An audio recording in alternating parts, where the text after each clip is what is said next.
Well, hello there folks. Bringing you a slightly different video than normal.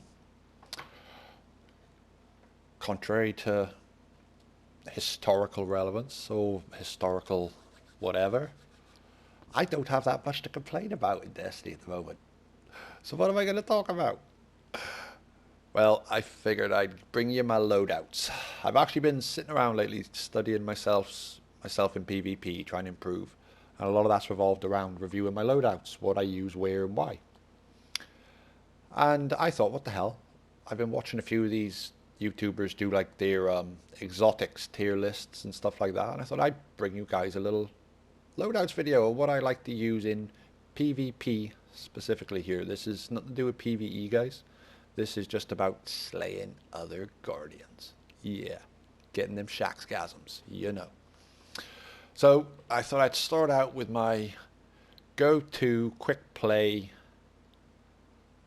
get it done, own some noobs, and hold my own against most players loadout. And it's this.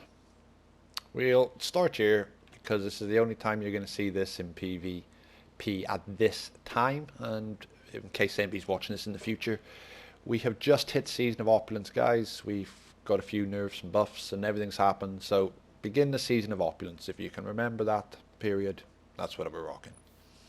So we rock Solar Nade. I do switch sometimes to Firebolt just for shits and giggles, but I don't find that the Firebolt's that effective, except occasionally finishing a guy up that you've body shot. But Solar Nades are always a good option. You can lock down entire hallways for a while. You can hold down control zones.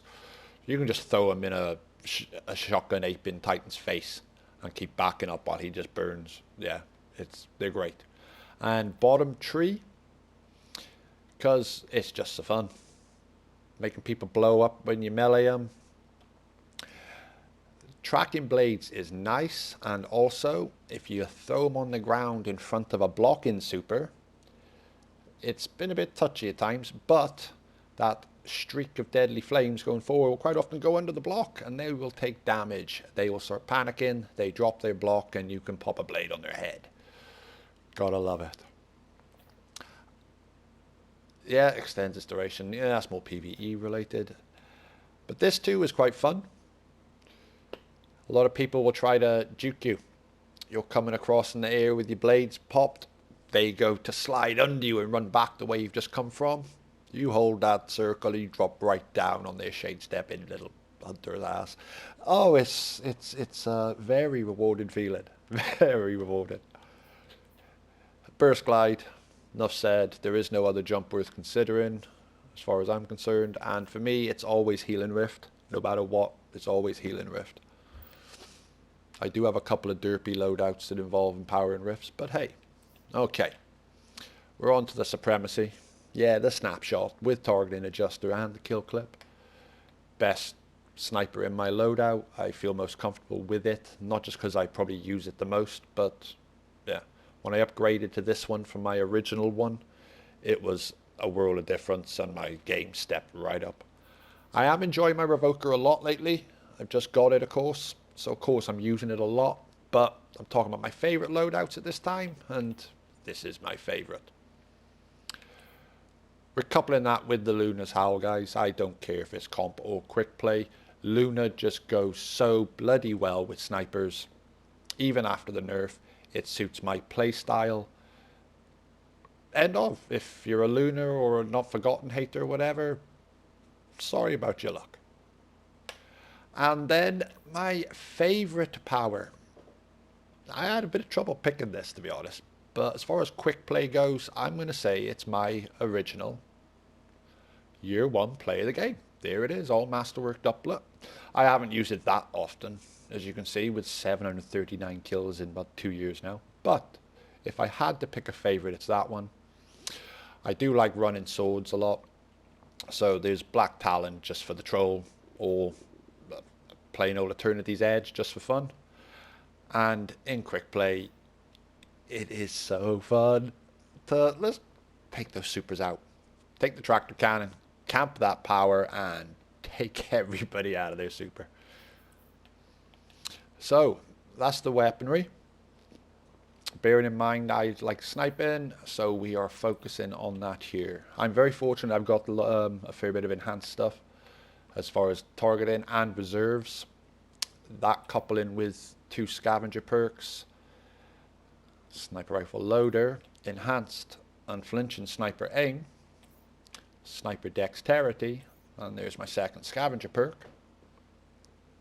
Well, you can see it is all about the snipes. And yeah, amazing. Before I move on to the next one, I just want to brag a little bit about my, what I consider a god roll sniping bond. I can use it no matter what. So I got the scavenger for PvP or regular PvE activities, or if we're dropping flags in raids, I've got reserves for maxing out from the beginning. So yeah, just rub that one in for you. Right, this next loadout it's a mixture. I take this into both comp and quick play. And yeah, that's right, it's a Dust Rock, Polaris, and Bellowing Jet. Well, I tell you what, we'll start with that one for the fun of it. We stick with Dawnblade, the exact same one I showed you here, or we are top tree Stormcaller with Arc Bolt, Arc Web.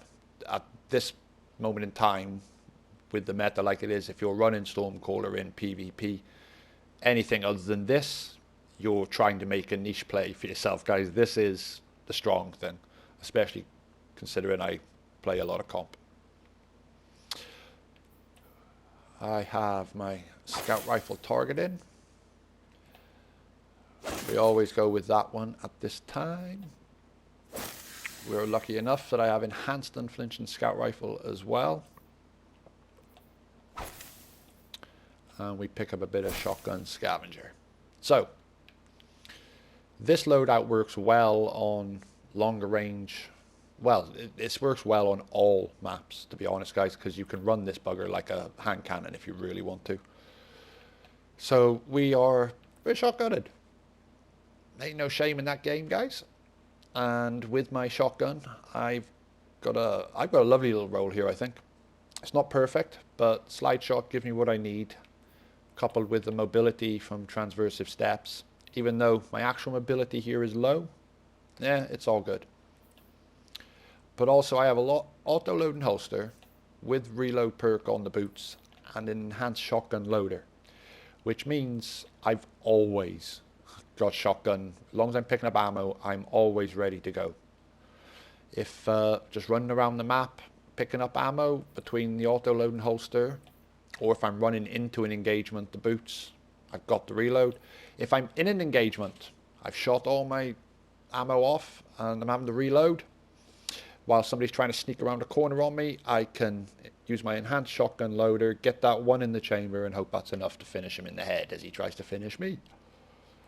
But this is a good, fun loadout. Now if I'm going into comp instead of quick play, I am going to have this on. The machine gun's great for quick play. It's a good bit of fun. But at this time, I prefer the Bellowing Giant, the rocket launcher. Rocket launchers just, I feel they're a bit more feasible in comp than quick play. But yeah, if I'm in comp and I'm finding myself outclassed between hand cannons or snipers, I will put this loadout on for comp as well. I don't change anything about it, and it serves me well. In fact, that video I posted the other day of 36 kills that we ran in comp, it was this loadout. I can't remember, maybe the heavy was different, but otherwise it was this loadout right here. And then we come from bit of derp to, let's go comp sniping, shall we? So sniping comp is gonna be, sorry guys, I will get there. Going back to all the sniper decks, yeah, except we are rocking that one there as opposed to Sanguine, so that after we put our gauntlets on, we can run enhanced sniper rifle on the Crown of Tempests. Arc ability kills restore that. You couple that with the strongest grenade in the game right now, let's be realistic, and a hell of a melee if you have to get into it with them. It works. And in comp especially, no matter what you're doing, sniping, shotgunning, fusion rifling, remember this lasts longer, coupled with this helmet here, and your super will go on for ages. We're also, sorry to jump back in, we're rocking top 3 as well, because Ionic Blink is, it's god tier for me. You can be hyper aggressive if you know how to work it right, or you can be super defensive when you need to. I've dodged several ward cliffs. I've actually managed to dodge a couple of blade barrages and stuff. You know, it's well worth considering. But sniping in comp isn't very realistic unless you're top tier. So once you reach heroic level, or you're trying to push fabled or whatever, or the recent one to finish up the revoker quest after you've gotten the sniper kills, it's full sweaty loadout, concentrating on the hand cannon shots, hyper aggressive play with the enhanced hand cannon targeting, back to the enhanced shotgun loader. We are, for the sake of this, just to show something different, we will go with the unflinching shotgun aim here, or I can switch to unflinching hand cannon aim. Usually it will be the hand cannon aim, but I will often just have the shotgun aim on, because this one gives me higher mobility over this. This is a solid choice. I've got that little bit extra armor for tanking more shotties